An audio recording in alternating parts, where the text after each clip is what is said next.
অফিসের কাজের কোনো হেরফের হয় না। ওই অফিসের পরে যেই সময়টা পাই ওই সময়টাতেই আমার এই পরিচর্যা হয়ে যায়। 29 প্রকার সবজি আছে, আর মশলা জাতীয় ফসল আছে কিছু করছি। আর রাসায়নিক সার ইউজ করলে আপনার পোকামাকড়টা বেশি ধরে, এই জন্য আমি করি না আর কি। আসসালামু আলাইকুম সুপ্রিয় দর্শক, কথা বলছিলাম উপপরিচালকের কার্যালয় উদ্ভিদ সংঘ নিরোধ কেন্দ্র থেকে, যেটি ব্রাহ্মণবাড়িয়ার আখাউড়া স্থলবন্দর অবস্থিত। আমরা এই উদ্ভিদ সংঘ নিরোধক কেন্দ্রের যে ছাদ বাগানটা আছে, ছাদ বাগানের সার্বিক বিষয়টা আপনাদের মাঝে তুলে ধরবো। বিশেষ করে যারা ছাদ বাগানের আছে, বাগানের মাটিটা কীভাবে প্রস্তুত করে থাকেন সেই বিষয়টা কিন্তু সকলেই জানতে চাই। তো আমরা শফিউল্লাহ ভাইয়ের সাথে কথা বলে এই ছাদ বাগানের মাটিটা তিনি কীভাবে প্রস্তুত করছেন এবং ওনার বাগানে ফুল ফল এবং বিভিন্ন যে মশলা জাতীয় গাছ রোপণ করছে তার সার্বিক বিষয়টা আপনাদের মাঝে তুলে ধরবো। পুরো ভিডিও জুড়ে আপনারা আমাদের সাথে থাকবেন। আর যারা না বিশেষ করে আমাদের চ্যানেলটা সাবস্ক্রাইব করেননি, আমাদের চ্যানেলটা সাবস্ক্রাইব করবেন। যারা আমাদের পেজে ভিডিওটা দেখবেন, আমাদের পেজটাতে ফলো দিয়ে আমাদের সাথেই থাকবেন। তো চলুন আপনাদেরকে সরাসরি নিয়ে যায় শফিউল্লাহ ভাইয়ের কাছে, আর শফিউল্লাহ ভাইয়ের সাথে কথা বলে ছাদ বাগানের সার্বিক বিষয়টা আপনাদের মাঝে তুলে ধরি।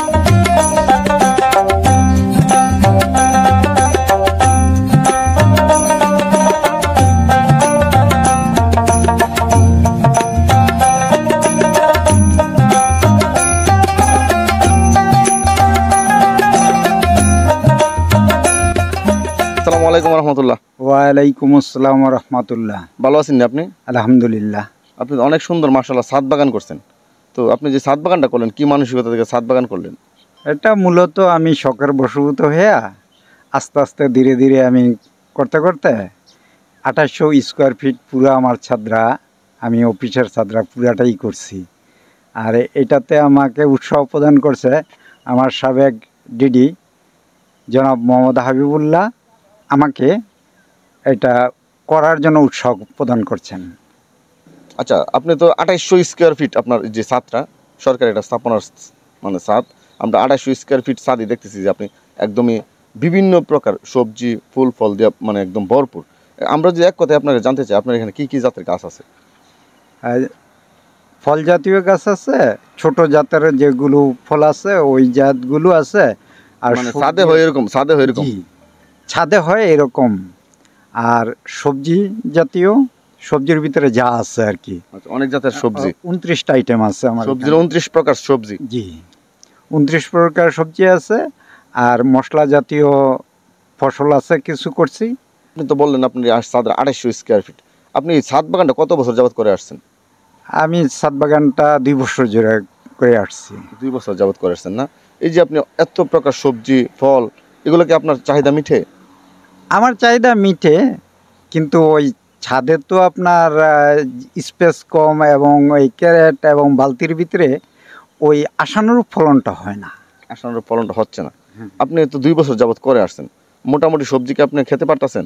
জি, আমি সবজি খেতে পারছি এবং আমার স্টাফরাও খায়। আপনাদের স্টাফরাও খাইতে পারতেছে। আচ্ছা, আমরা আরেকটা জিনিস আপনার কাছে জানি, মূলত ছাদ বাগানে আসলে আমরা প্রথমে একটা জিনিস নিয়ে কনফিউজ হই, যারা আমাদের ভিডিওটা দেখবে তারাও কনফিউজ হয় যে ছাদ বাগানের মাটিটা কীভাবে প্রস্তুত করলেন।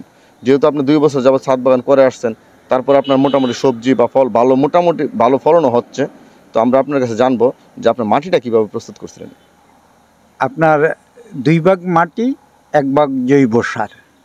জৈব সারের ভিতরে আপনার গোবর আছে, সবুজ সার আছে। যেমন আমার ওই নিচের যেই ঘাসগুলো আছে ওগুলো আমি পরিষ্কার করে ওগুলো এক জায়গায় স্তূপ করে পচাই। পচানোর পরে ওই সারটাকে আমি ইউজ করি। আমি রাসায়নিক সার ইউজ করি না। আপনি সবুজ ঘাস পচিয়ে সার তৈরি করেন? জি, রাসায়নিক সার ইউজ করেন না? ইউজ করি না। আর রাসায়নিক সার ইউজ করলে আপনার পোকামাকড়টা বেশি ধরে, এই জন্য আমি করি না আর কি। আমি যেহেতু বালাই মুক্ত খাইতে চাই, এই জন্য আমার এইটা শখের বশীভূত এবং নিজের চাহিদার জন্য। এটাকে জৈব কৃষি বলে, আপনি জৈব কৃষি করে যাচ্ছেন? আমি জৈব কৃষি করে যাচ্ছি। ছাদে মানে ফলন হয় এরকম আপনি ফল গাছ রোপণ করছেন, তো কি কি ফল গাছ রোপণ করছেন? আমি চায়না কমলা, চায়না কমলা, ছাতক কমলা ছোটটা যেটা আপনার কাটিং। আচ্ছা।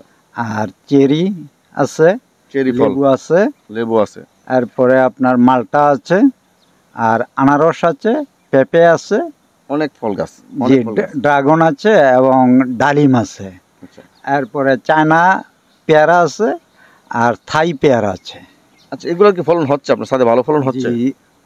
অলরেডি আমার পেঁপে এবং আনারস খাইছি, আর ডালিম খাচ্ছি, পেয়ারা। ড্রাগনের কথা বলছেন, ড্রাগনটা কেমন হচ্ছে? ড্রাগনটা শুরু করছি আর কি। ড্রাগনটা শুরু করছেন না? জি। আচ্ছা, আপনি ফল এবং সবজি দুইটার প্রতি একটু বেশি গুরুত্ব দিচ্ছেন, তো ফল ভালো হচ্ছে না সবজি ভালো হচ্ছে, এক কথা বলতে গেলে? মূলত ফলটা তো হচ্ছে ফলটা সিজনাল, আর সবজিটা তো আপনার অলরেডি সব সময় আছে। আপনি বলতে চাচ্ছেন ফল এবং সবজি দুইটি হচ্ছে? জি। মানে সবজিটা সবসময় থাকছে? জি। আচ্ছা, আপনার এখানে যে সবজি, অনেক প্রকার সবজি করলেন, এই সবজিগুলো কি আপনি শুধু আপনাদের চাহিদা মিটাচ্ছেন নাকি বাজারে কিছু বিক্রি করতে পারতেছেন? যেহেতু 2800 স্কোয়ার ফিট ছাদ, অনেক বড় ছাদ আমরা দেখতেছি। বাজারে তেমন বিক্রি হয় না। আমার এই যে বন্ধু বান্ধব এই যে যারা আছে বা আমাদের অন্যান্য অফিসের লোকজন আছে, তাদেরকে আমরা মাঝে মাঝে কিছু দেই আর কি। এটাই। এটা তো মূলত বাণিজ্যিক উদ্দেশ্যে না, শখের বশবত বাগান, বন্ধু বান্ধবদেরকে এবং যারা না আপনার অন্যান্য কলিগ আছে তাদেরকে দেন। হ্যাঁ, মাননীয় প্রধানমন্ত্রী বলছে 1 ইঞ্চি জায়গাও যেন খালি না থাকে উৎপাদন করার জন্য। তাই আমি সকালবেলা 8টা পর্যন্ত পরিচর্যা করি ছাদে, আর বিকালে আবার 5টার থেকে সন্ধ্যা মাগরিবের আগ পর্যন্ত আমি পরিচর্যা করি। মানে অফিসের কাজের ফাঁকে যে সময়টা পান? অফিসের কাজের কোনো হেরফের হয় না। ওই অফিসের পরে যেই সময়টা পাই ওই সময়টাতেই আমার এই পরিচর্যা হয়ে যায়। মানে যেটাকে বলে আপনার অফিসের কাজগুলো করার পরে যে সময়, অবসর সময়টা আপনি হয়তো বাইরে কাটানোর কথা বা পরিবারকে দেওয়ার কথা, সেটা আপনি ছাদ বাগানকে দিচ্ছেন? জি, আমি ওই সময়টাকে বাইরে বেশি একটা দিচ্ছি না। ওই সময়টা আমি এই ছাদে বাগানে নিয়েই আমি নাড়াচাড়া করি আর কি। আপনার কেমন লাগে ছাদ বাগানটা করছেন? আপনার কেমন লাগে ছাদে সময় কাটাইতে? এটা তো আমার খুব ভালো লাগে, এই জন্যই তো এটা করা। আর মূলত আমরা কৃষি বিভাগের লোক, আমাদের তো এইটাই প্রাণ। এইভাবে করে আসতেন 2 বছর যাবত? জি। মোটামুটি ভালো ফলাফল আসছে? জি, আলহামদুলিল্লাহ। ধন্যবাদ আপনাকে, অসংখ্য ধন্যবাদ। জি, আপনাকেও ধন্যবাদ ভাই।